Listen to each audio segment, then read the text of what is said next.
અરવલ્લી જિલ્લાના મોડાસા તાલુકાના રાજકારણમાં એક મોટો ઉલટફેર જોવા મળ્યો છે. ખાસ કરીને લીંબોઈ વિસ્તારમાં ભાજપના મજબૂત ગઢમાં ગાબડું પડ્યું છે. અહીંના 4 વર્તમાન સરપંચો સહિત 125થી વધુ સક્રિય કાર્યકરો ભાજપનો સાથ છોડી વિધિવત રીતે કોંગ્રેસમાં જોડાયા છે, જેને પગલે સ્થાનિક સ્તરે ભાજપ સંગઠનને મોટો ફટકો પડ્યો છે. ભાજપની નીતિઓ સામે રોષ પક્ષપલટો કરનાર કાર્યકરોએ આક્ષેપ કર્યો હતો કે તેઓ ભાજપની વર્તમાન નીતિઓ અને કાર્યપદ્ધતિથી નારાજ છે. પાયાના કાર્યકરોની અવગણના થતી હોવાની લાગણી સાથે તેમણે કોંગ્રેસનો ખેસ ધારણ કર્યો છે. અરવલ્લી જિલ્લા કોંગ્રેસ પ્રમુખ અરુણ પટેલની હાજરીમાં તમામ કાર્યકરોનું ભવ્ય સ્વાગત કરવામાં આવ્યું. મોડાસા તાલુકાના રાજકારણમાં ગરમાવો છે. ચૂંટણીના માહોલ વચ્ચે એકસાથે આટલી મોટી સંખ્યામાં કાર્યકરો, જનપ્રતિનિધિઓ પક્ષ બદલતા રાજકારણમાં ગરમાવો વ્યાપ્યો છે. લીંબોઈ પંથક જે ભાજપ માટે મહત્વનું ગણાય છે, ત્યાં જ આટલું મોટું ભંગાણ પડતા આગામી દિવસોમાં સમીકરણો બદલાય તેવી પૂરેપૂરી શક્યતા છે. બીજી તરફ કોંગ્રેસ આ જોશને વધુ મજબૂત બનાવી રહી છે.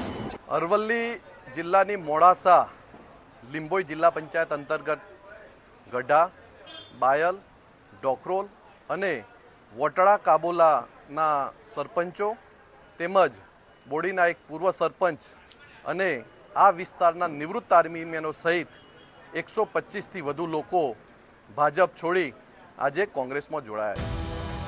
આ વિસ્તારની અંદર મોડાસાથી રાજેન્દ્રનગર જતો રોડ છેલ્લા 4 વર્ષથી કામગીરી ચાલુ છે, છતાં પણ ફોરલેન બનાવવાની કામગીરી પૂર્ણ થતી નથી. આ રસ્તા ઉપર વારંવાર અકસ્માતો થાય છે. આ વિસ્તારના પ્રજાજનો અને આગેવાનો અધિકારીઓને વારંવાર રજૂઆતો કરે છે, છતાં પણ કોઈ પરિણામ મળતું નથી. આ વિસ્તારમાં જે પ્રશ્નો રસ્તાના જે છે એના કારણે એક સાઈડનો રોડ બનવાપાત્ર થયો છે, જ્યારે બીજી બાજુનો રોડ એ જે ફોરેસ્ટની મંજૂરી નથી મળી એમ કરીને કામગીરી બંધ કરવામાં આવી છે.